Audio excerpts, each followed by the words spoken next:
O lobisomem da Estrada Velha de Santos. A Estrada Velha de Santos, com seus trechos sinuosos e a neblina que parecia engolir a luz do dia, era o território do caminhoneiro Zé há mais de 20 anos. Ele conhecia cada curva, cada desvio, cada buraco daquela rota histórica. Para ele, as histórias de lobisomens e assombrações que os motoristas mais novos contavam eram apenas bobagens, folclore para espantar o sono. Zé se orgulhava de seu ceticismo, um escudo contra o medo que a solidão da estrada impunha. Ele tinha sua rotina: café forte no posto da serra, a mesma estação de rádio sintonizada e a certeza de que a única coisa a temer era a fiscalização. Mas aquela noite de lua cheia, a neblina estava diferente. Não era a névoa fria e inofensiva de sempre. Era uma parede branca e espessa que reduzia a visibilidade a metros, tornando as árvores da Mata Atlântica meras sombras disformes.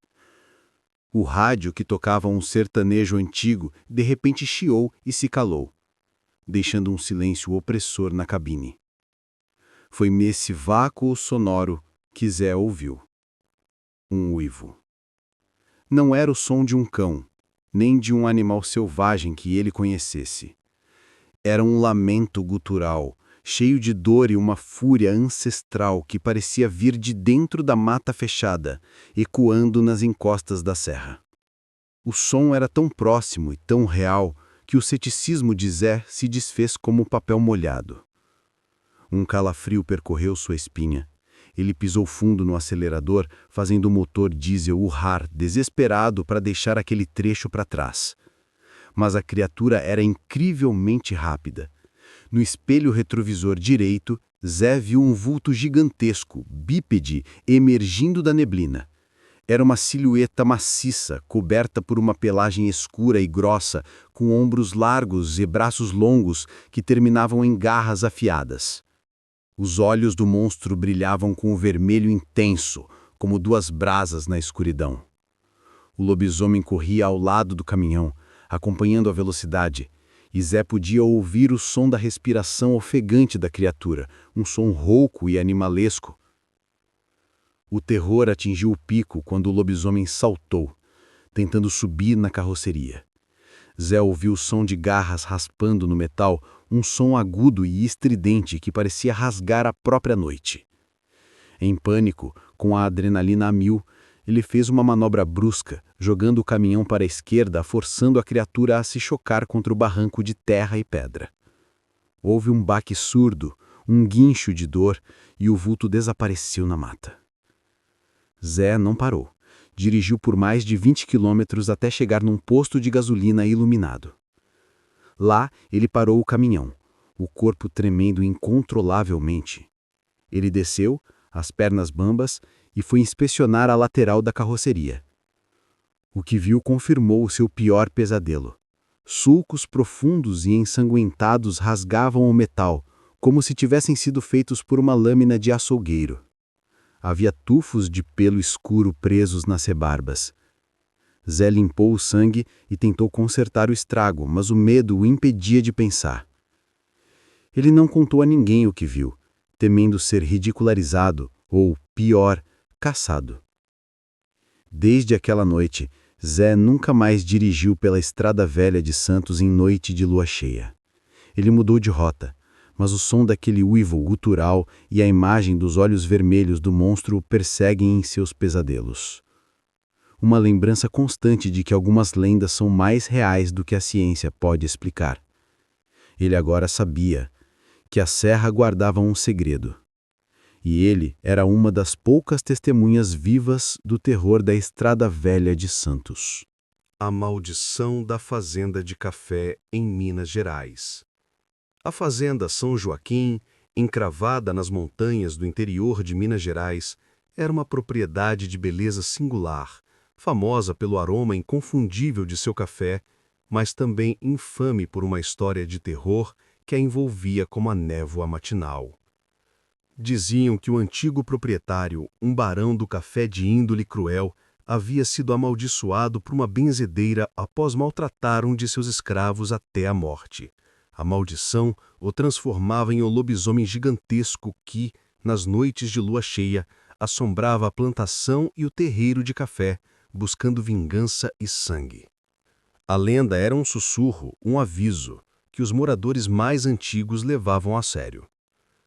A lenda voltou à tona com a chegada do Dr. Ricardo, um jovem agrônomo recém-formado na capital, contratado para modernizar a fazenda. Ricardo era um homem de ciência, de números e fatos. Para ele, as histórias de lobisomens eram apenas superstições de gente simples, bobagens que o progresso logo apagaria. Seu ceticismo era inabalável, mas começou a ruir após uma série de eventos inexplicáveis que desafiavam toda a lógica. O gado, que era o orgulho da fazenda, amanhecia morto. Não eram ataques de onças ou cães selvagens. Os ferimentos eram limpos, dilacerantes, com marcas de garras longas e poderosas que Ricardo jamais vira. Os empregados, antes dirigentes, agora se recusavam a trabalhar após o anoitecer, e o cheiro forte de animal selvagem, misturado a algo pútrido, pairava no ar da senzala. A noite em que o terror se materializou era de lua cheia, e o céu estava limpo, banhando a fazenda em uma luz prateada e fria. Ricardo estava em seu escritório na casa grande, revisando planilhas e tentando ignorar o silêncio pesado que se instalara. De repente, um barulho ensurdecedor, como se um touro estivesse arrebentando uma parede, veio do terreiro de café. O agrônomo, impulsionado pela raiva e pela incredulidade, pegou a espingarda de caça que guardava e correu pela fora. O que ele viu o fez congelar, a espingarda pesando toneladas em suas mãos. Uma criatura gigantesca, com mais de 2 metros de altura, coberta de pelos escuros e com garras longas e curvas, estava dilacerando o portão de ferro do armazém. O lobisomem se virou e seus olhos amarelos brilharam com uma inteligência maligna e uma fome insaciável, fixando-se em Ricardo. O monstro soltou um rosnado que fez o chão tremer. Ricardo disparou a espingarda, 1, 2, 3 vezes. As balas atingiram o peito da criatura, mas o único efeito foi um rugido ainda maior e um avanço rápido. As balas pareciam ter ricocheteado em uma armadura de músculos e pelos. Em pânico, Ricardo correu de volta para a casa grande, trancando-se no quarto principal, a porta reforçada com móveis. Ele passou a noite em um terror paralisante, ouvindo os urros bestiais e os arranhões na porta, que pareciam capazes de rasgar a madeira maciça. O cheiro de animal selvagem era sufocante. Ao amanhecer, o lobisomem havia sumido, mas a porta estava destruída e as marcas de garras estavam por toda a varanda. Ricardo abandonou a fazenda no mesmo dia, deixando para trás a ciência e a modernidade e levando consigo apenas o terror da maldição da fazenda de café. Ele nunca mais duvidou das lendas e a imagem daquele monstro o assombraria para sempre. A fazenda São Joaquim voltou ao silêncio, esperando a próxima lua cheia e a próxima vítima.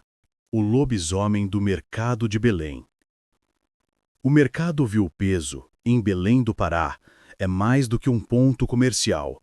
É um caldeirão de cores, cheiros, sabores e, acima de tudo, mistérios. Entre as bancas de ervas medicinais, frutas exóticas e o cheiro salgado dos peixes frescos que chegam do rio, sussurrava-se a lenda do lobisomem do Ver-o-Peso. A criatura, segundo os mais antigos, era a maldição de um comerciante avarento, que, nas noites de lua cheia, transformava-se em um monstro sedento por carne, alimentando-se dos desavisados que perambulavam pelo mercado de madrugada. A história era contada com um misto de medo e fascínio, mas nunca levada a sério pelos mais jovens. Yara, uma jovem vendedora de ervas com uma barraca próxima ao setor de carnes, sempre achou a lenda uma história divertida para espantar clientes curiosos. Ela era prática e focada no trabalho. No entanto, sua visão mudou drasticamente quando seu irmão, João, que trabalhava como vigilante noturno no mercado, desapareceu sem deixar rastros. As autoridades, com a pressa e a burocracia de sempre, concluíram que ele havia fugido, talvez por dívidas ou problemas pessoais, Mas Yara sabia que algo mais estava por trás. João era responsável e amava o seu trabalho. Ela notou que, nas noites de lua cheia, o cheiro de sangue e vísceras ficava mais intenso no mercado, mesmo após a limpeza. Determinada a descobrir a verdade, Yara começou a investigar por conta própria. Ela se escondeu em sua barraca, camuflada sob lonas e sacos de ervas, esperando a próxima lua cheia. A noite chegou, e a lua, cheia e prateada, refletia nas águas da baía do Guajará. O silêncio do mercado era ensurdecedor, quebrado apenas pelo som distante do rio e o farfalhar das lonas. De repente, ela ouviu passos pesados, um som de patas arrastando-se no chão molhado, e um cheiro forte de animal molhado e putrefato invadiu o ar. Um vulto gigantesco, com a forma de um lobo bípede, surgiu de trás de uma pilha de caixas de madeira. O lobisomem. A criatura era imponente, com pelos pretos e eriçados, e seus olhos vermelhos, como carvão em brasa, fixaram-se na direção de Yara. O pânico a dominou, mas a determinação de encontrar seu irmão a fez agir. Ela correu, mas a criatura, com sua velocidade sobrenatural, a alcançou facilmente, encurralando-a entre as barracas. O monstro soltou um rosnado que fez as estruturas de madeira tremerem, e Yara pôde ver o vapor quente saindo das narinas. Em um ato desesperado, lembrando-se de um antigo feitiço de proteção que sua avó lhe ensinara, Yara jogou um punhado de pimenta do reino moído diretamente nos olhos do monstro. O lobisomem soltou um urro de dor lancinante, recuando e esfregando os olhos com as patas gigantes. Foi a chance de Yara. Ela correu para fora do mercado, sem olhar para trás, o som do urro do monstro ecoando em seus ouvidos. Ela nunca mais voltou ao mercado à noite, mas a lenda do lobisomem do Ver-o-Peso ganhou um novo capítulo, um testemunho vivo. Yara sabia que a criatura ainda estava lá, esperando a próxima lua cheia, e que seu irmão havia sido apenas mais uma de suas vítimas, um segredo sombrio que o mercado Ver-o-Peso guardaria para sempre.